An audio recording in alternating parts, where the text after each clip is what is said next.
Hello, and welcome to the Intel Brief. Today is Wednesday, 1 October. I'm your host, Daniel, and today we're going to talk about Trump has told his generals that the US faces a war from within, the US federal government has faced a shutdown, and the United States Security Council has voted to bolster forces to fight gangs in Haiti. So, firstly, US President Donald Trump addressed the country's top generals and admirals on Tuesday at a rare meeting, which required all of the top brass stationed around the world to appear in person at Quantico, Virginia. Trump said that he had signed an order to set up a military quick reaction force to respond to civil unrest, saying the military would be involved in his crackdowns on a number of Democratic-run cities. Pentagon Chief Pete Hegseth, who called the meeting last week, has been leading Trump's transformation of the US military, having recently changed the name of the agency from the Department of Defense to the Department of War. Hegseth told the US top brass that too many leaders have been promoted for the wrong reasons based on race, gender quotas, and historic firsts. He also proceeded to rip into them for being fat, which was pretty funny. So what? These are pretty scary words. Just as an outside person looking in, this is a pretty scary way to look at it. While I will not deny that the US faces some significant challenges, especially around gun violence, I don't think telling the military that they're about to fight a war at home against civil unrest is a good way to do it. It sounds very dictatorial and very like putting down coups with the military, which, isn't really what the US military is all about, or the West is all about, or democratically elected governments is all about. So it's pretty scary rhetoric. How this is perceived by the generals and the top leadership of the military will be interesting. How this is perceived by like the Senate, other Republicans, and the US public will be pretty interesting, as I think for not wanting to do a lot of historic firsts, this may be one. So yeah, it's a pretty troubling time for the US, I feel.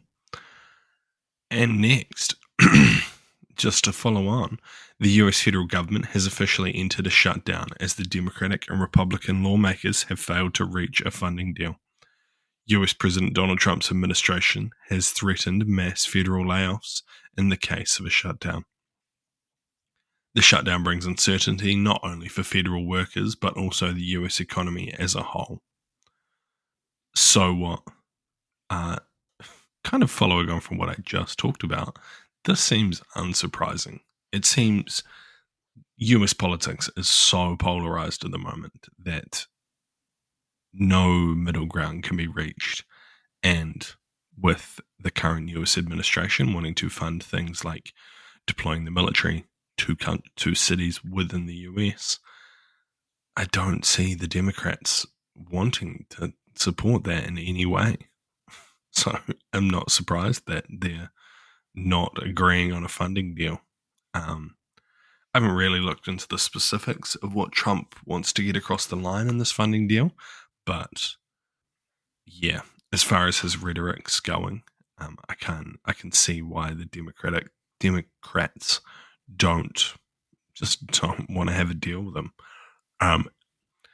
As for mass federal layoffs, that could cause some massive issues. The economy in the US and job prospects is currently at a pretty dire position. So I can't, if he lays off like a few thousand or even like tens of thousands of federal workers, they're then entering the job market at a time when there's just no jobs for people, which could create some pretty serious issues. He just seems to be very emotive in his decision making, does old Mr. Trump. So That's my 2 cents as a foreigner. And lastly, the United States Security Council on Tuesday voted to authorize a significantly larger multinational force to help curb the worsening gang violence in Haiti.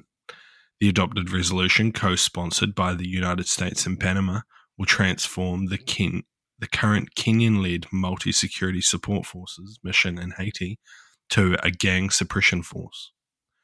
There are currently 1,000 police officers, mostly from Kenya, deployed to support the overwhelmed Haitian police force.